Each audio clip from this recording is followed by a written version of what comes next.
Hi everyone, meet your SRE Agent CloudPilot AI, now live. Today, I'll show you how it autonomously optimizes your Kubernetes clusters.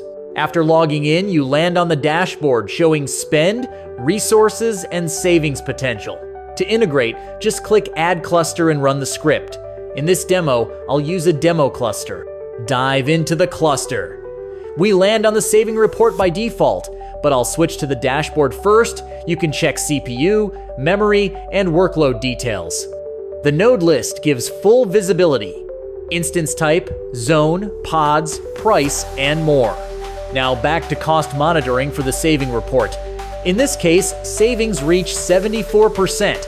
Let's optimize.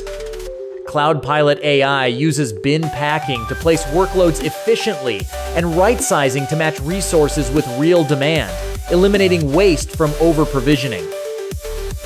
Now, just run the script and confirm, and you're ready to go. If you have specific needs, you can fine-tune workloads, for example, keep a minimum number of on-demand replicas, or mark sensitive ones as spot unfriendly. You can also adjust node class and node pool to match your setup.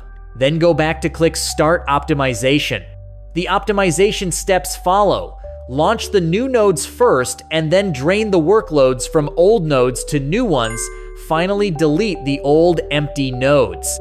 And if you're running on Spot, CloudPilot AI can see interruptions coming up to 45 minutes early and will smoothly fall back to stable instances for you.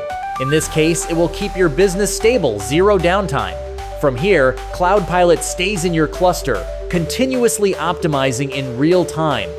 And for transparency, the event log records every action: create, replace, delete, with reasons and raw data for easier troubleshooting. Try it yourself at cloudpilot.ai and enjoy your always-on SRE agent.